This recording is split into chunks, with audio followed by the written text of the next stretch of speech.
വളാഞ്ചേരി വലിയകുന്നിൽ കാറും ബൈക്കും കൂട്ടിയിടിച്ചുണ്ടായ അപകടത്തിൽ വൈദ്യുതി പോസ്റ്റ് തകർന്നു. അപകടത്തിൽ ഒരാൾക്ക് പരിക്കേറ്റു. എടയൂർ പൂവോത്തുംപാറ സ്വദേശി 47-കാരനായ സാദിഖ് തങ്ങൾക്കാണ് പരിക്കേറ്റത്. ഇദ്ദേഹത്തെ വളാഞ്ചേരി നടക്കാവിൽ ആശുപത്രിയിൽ പ്രവേശിപ്പിച്ചു. തിങ്കളാഴ്ച പുലർച്ചെയാണ് അപകടമുണ്ടായത്. ഇടിയുടെ ആഘാതത്തിൽ KCBയുടെ വൈദ്യുതി പോസ്റ്റും തകർന്നതിനെ തുടർന്ന് വ്യാപാരികൾ KCBയെ വിവരമറിയിച്ചെങ്കിലും അധികൃതർ സ്ഥലത്തെത്തിയതല്ലാതെ തുടർ നടപടികൾ സ്വീകരിച്ചില്ലെന്നാണ് വ്യാപാരികളുടെ ആരോപണം. അപകടം നടന്നിട്ട് 10 മണിക്കൂറിലേറെയായിട്ടും വൈദ്യുതി പോസ്റ്റ് മാറ്റി പ്രശ്നത്തിന് പരിഹാരം കാണാത്തതിൽ വ്യാപാരികൾ പ്രതിഷേധത്തിലാണ്. വൈദ്യുതി പോസ്റ്റ് തകർന്നതോടെ വ്യാപാര സ്ഥാപനങ്ങളുടെ പ്രവർത്തനത്തെയും ഇത് ബാധിക്കുന്നതായി വ്യാപാരികൾ പറയുന്നു. ഒന്നറിയില്ല, രാവിലെ പുലർച്ചെയാണ് സംഭവിച്ചിരിക്കുന്നത്. ഞങ്ങൾ വന്നേക്കൂടെ അങ്ങനെ കിടക്കുന്നുണ്ട് സംഭവം.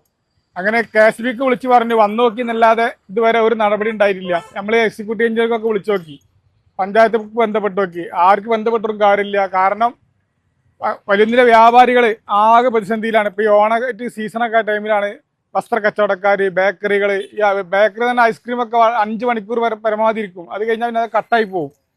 അടിയന്തരമായി പ്രശ്നത്തിന് പരിഹാരം കാണണമെന്നാണ് വ്യാപാരികളുടെ ആവശ്യം.